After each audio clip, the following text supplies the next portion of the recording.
which leads to the next question about the main fight between James Bond and Raimi at the end. But it just felt a little lackluster to me, which surprised me because the whole movie, it was building to this climax of, he's going to have a choice to make at the end of this, and which way is he going to go. But you wanted to talk about this, and I know you have very strong feelings about this movie trope and just this idea in general.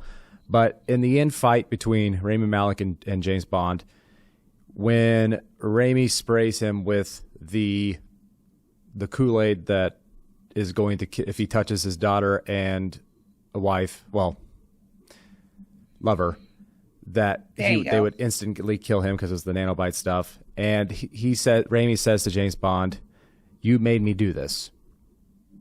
And we see this a lot in TV and movies, that this line and this idea that that somebody else made you do something. And I know you have strong feelings about this, so I'm just going to give you the floor. All right.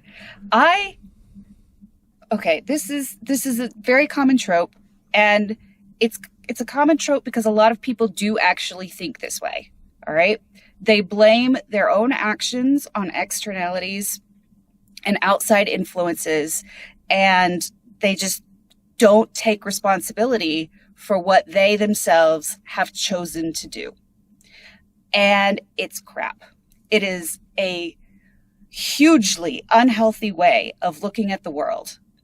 There is a difference between being at fault for something and being responsible for something.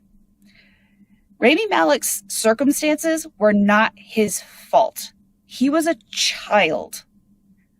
His parents made decisions. They did work that was not super awesome, but that was their choice.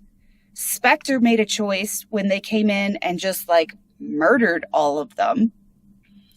None of those things were his fault. But he used that as an excuse for all of his behavior after that. It's not my fault. They made me do it.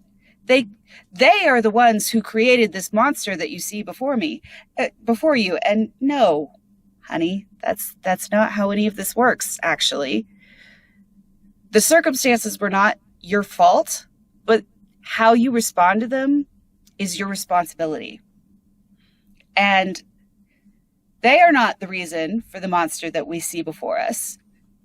You are the reason for the monster that we see before us.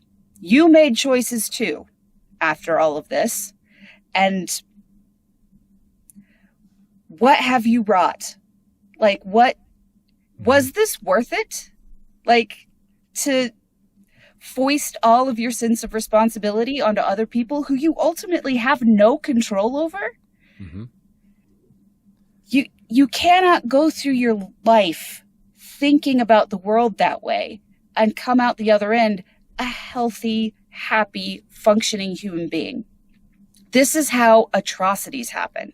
This is how the worst individual actors in the entire world come to be, is that they foist responsibility for their own actions onto other people.